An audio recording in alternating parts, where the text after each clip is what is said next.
Bonjour à tous. Aujourd'hui, nous allons décortiquer un verset de la Bible que les tenants de la Trinité utilisent à tort pour essayer de nous prouver que Jésus est le Dieu Tout-Puissant en personne.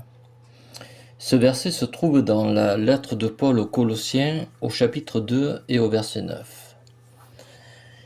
Il est dit « Car en lui, donc en Jésus, habite corporellement toute la plénitude de la divinité. » Les tenants de la Trinité isolent ce verset de son contexte et affirment que si la plénitude de la divinité habite en Jésus, c'est que celui-ci est Dieu. Cependant, pour bien comprendre ce verset, il est important de le resituer dans son contexte. À titre d'exemple, un chapitre plus tôt, Paul déclare au verset 19 « Car Dieu a voulu que toute plénitude habitât en lui. » Conclusion. Si Dieu trouve bon de mettre cette plénitude en Jésus, c'est que ce dernier est le bénéficiaire et non la source de ce cadeau. Autre remarque, dans sa lettre aux Éphésiens, Paul les encourage à connaître l'amour de Christ qui surpasse toute connaissance, en sorte qu'ils soient remplis jusqu'à toute la plénitude de Dieu. Conclusion, si le fait d'être rempli de la plénitude de Dieu fait de Jésus le Dieu Tout-Puissant, alors les chrétiens d'Éphèse sont eux aussi des dieux tout-puissants, ce qui bien sûr est absurde. De plus, pour un lecteur juif de l'époque, lorsque Paul déclare que la divinité habite corporellement en Jésus, les mots « habite » et « plénitude » font directement référence au vocabulaire de l'inauguration du temple de Salomon, inauguration qui a eu lieu quelques siècles plus tôt. S'adressant à ce moment-là à Dieu, Salomon déclare ce que nous pouvons lire en 1 Roi, chapitre 8, verset 27. Il est dit « Mais quoi? Dieu habiterait-il véritablement sur la terre?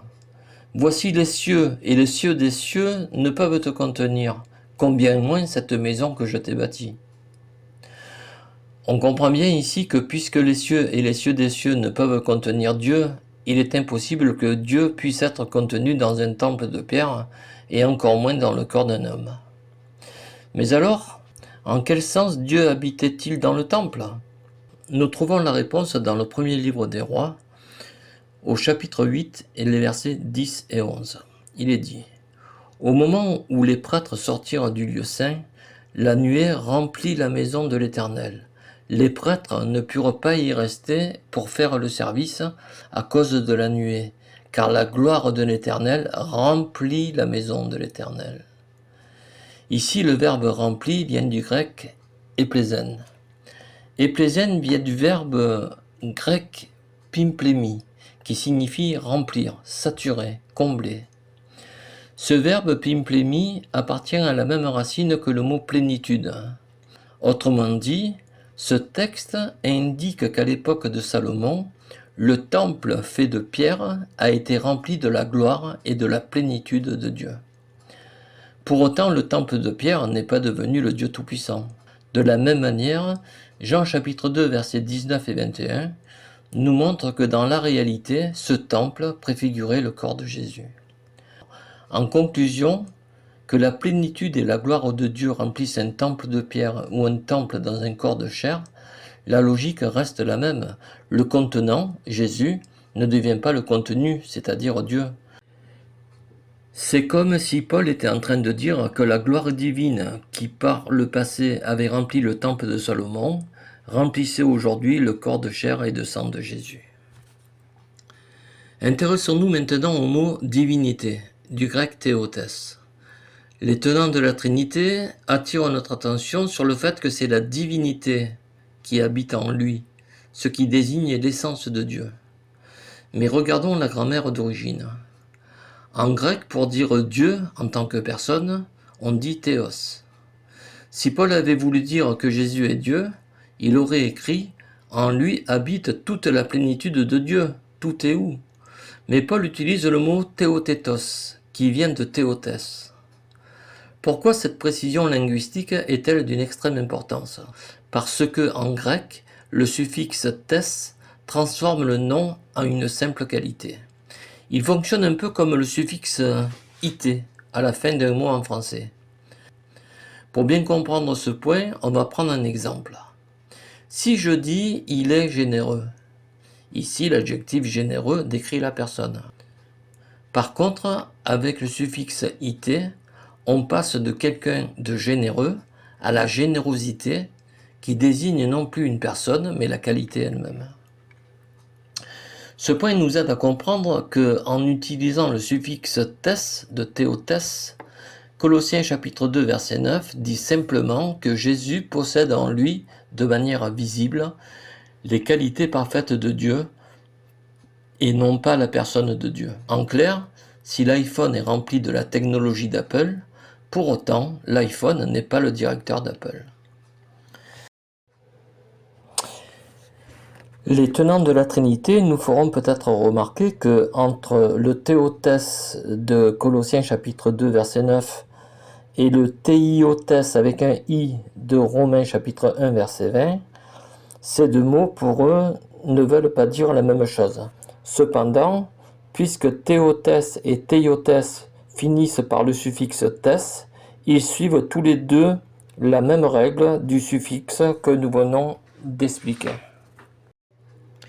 Et j'en veux pour preuve l'utilisation que l'apôtre Paul fait du suffixe tes, par exemple en Colossiens chapitre 1er verset 16, où il utilise le mot Seigneur, kurios en grec, avec le suffixe tes, ce qui donne la seigneurie, kuriotétes, qui est le pluriel de théotès. De ce fait, Paul ne désigne pas une nature magique, mais simplement la fonction de commander, de même que théotétos, théotès de Colossiens chapitre 2 verset 9, et la fonction de gouverner. Ceci étant dit, on entend très souvent certaines personnes dire que les témoins de Jéhovah auraient falsifié leur Bible pour l'adapter à leurs croyances.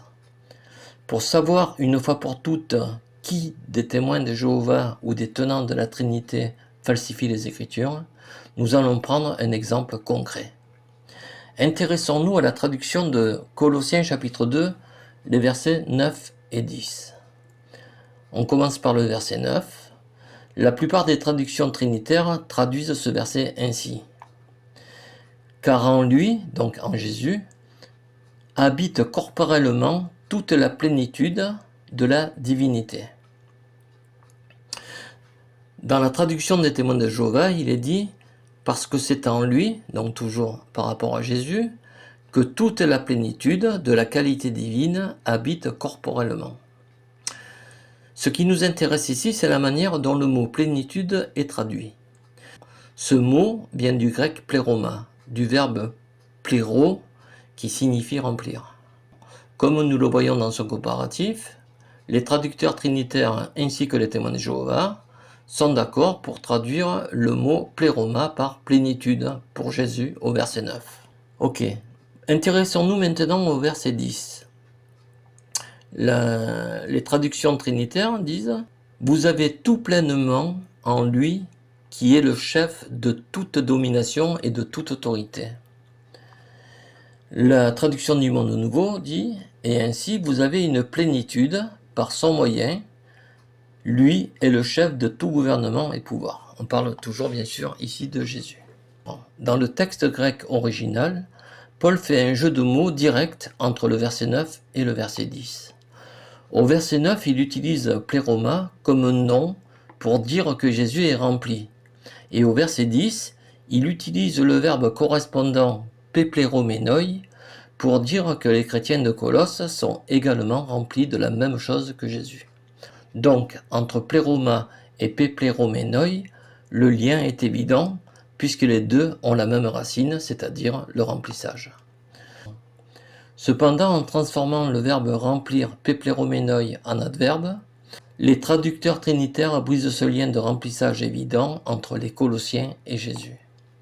Le crime de traduction des versions trinitaires est d'avoir volontairement cassé la répétition de ce mot au verset 10 pour empêcher le lecteur de voir que Jésus et les chrétiens reçoivent la même chose.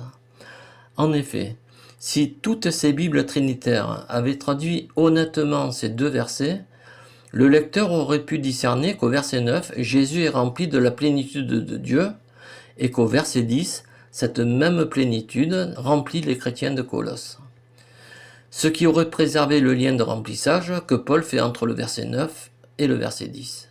Comme nous l'avons vu avec Éphésiens chapitre 3 verset 19, où Paul demande textuellement que des humains, c'est-à-dire les Éphésiens, soient remplis de la plénitude de Dieu. Puisque les Éphésiens doivent être remplis de la plénitude de Dieu, faut-il pour autant en déduire que les Éphésiens sont Dieu? Si c'était le cas, alors Dieu ne serait plus une trinité, mais peut-être bien une escadrille. Les traducteurs trinitaires n'ont pas pu tricher sur Éphésiens 3.19, ce qui met définitivement à bas leur logique pour Colossiens chapitre 2 verset 9.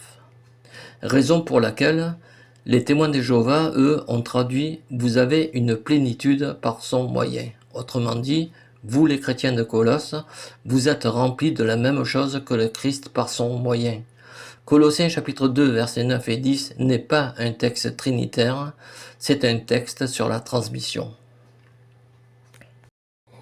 Et bien voilà, chers amis, qui termine cette vidéo. J'espère que j'ai été le plus clair possible. En tout cas, je me suis attaché à faire cela parce que le sujet est très complexe. Lorsqu'on s'attaque au grec comme ça, c'est très difficile de passer du grec à une langue latine comme l'est le français. Donc n'hésitez pas à me dire si j'ai été assez clair pour vous et si éventuellement, si vous pouvez me dire ce que vous pensez des arguments que j'ai traités dans cette vidéo. En tout cas, je vous laisse tout le loisir de faire des commentaires. N'hésitez pas à en faire et surtout, je voulais vous dire que je vais continuer cette série de vidéos pour analyser les arguments des tenants de la Trinité verset par verset. Donc je vous dis à très bientôt et je compte sur vous. Au revoir.